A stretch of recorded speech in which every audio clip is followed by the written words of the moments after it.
Yo, what up, guys? It's the Gaming Zone bringing you your daily gaming news. And today I actually have the first ever from this channel weekend video. This video is actually going to be somewhat of a combination of a rant. So today we are talking about toxic positivity in gaming. Without further ado, let's get into it. So what is toxic positivity? Overall, toxic positivity is being so positive about a game that you essentially ignore all the criticisms, all the negativity that's around the game. So for instance, something like Concord.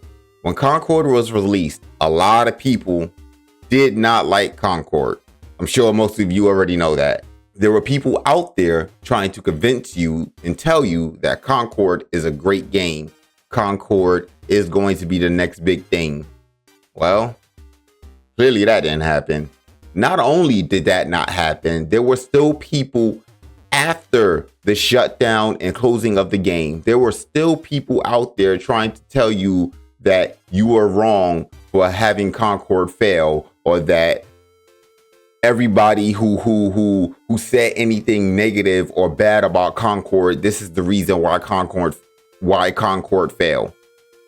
This isn't a Concord video, but using Concord for this topic is perfect because there was a lot of toxic positivity around Concord.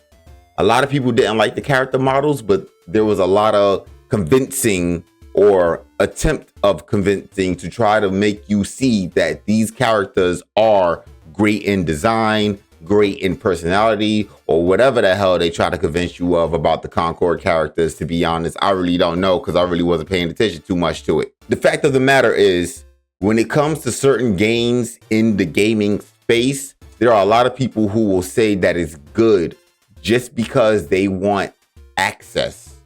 And by access, I mean things such as backstage passes, game codes to review something before they come out, etc., etc. A lot of people don't want to lose their access, or they're trying to gain access for these games. And that in itself is wrong. I think it's a difference between when a developer pays a streamer or a player to promote something, and then that streamer or player lets you know, hey, this is a paid sponsorship. Everything I'm saying is because I got paid to say it. That doesn't even happen anymore. People will just go straight into something and let you know, hey, this is the best, this is the greatest. There will never be anything as good as it is. And then you play it, and your experience is completely different than what was actually being promoted. That is a form of toxic positivity. A lot of game devs and producers pay people to not say a single negative thing about their product. It could be the worst product in the world, but they're paying people to say positive things about it. Now, Concord is just one example of toxic positivity.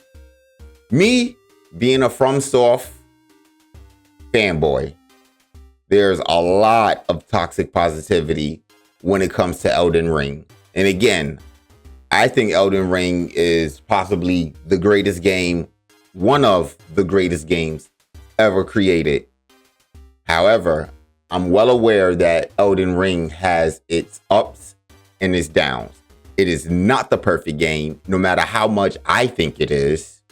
There are a lot of people who would disagree with me when I say, if I was to say that it's the perfect game, because it isn't. For instance, there are a lot of people saying in the DLC that the DLC is too hard. Also, on top of that, a lot of those people who were saying that the DLC was too hard were also not getting the Scatter Tree blessings to make the game slightly easier for people who are playing the game. However, there were also people in the game that was just like, get good. The game is fine. The game's always been hard. Get good or don't play. I don't think that's the correct approach to it.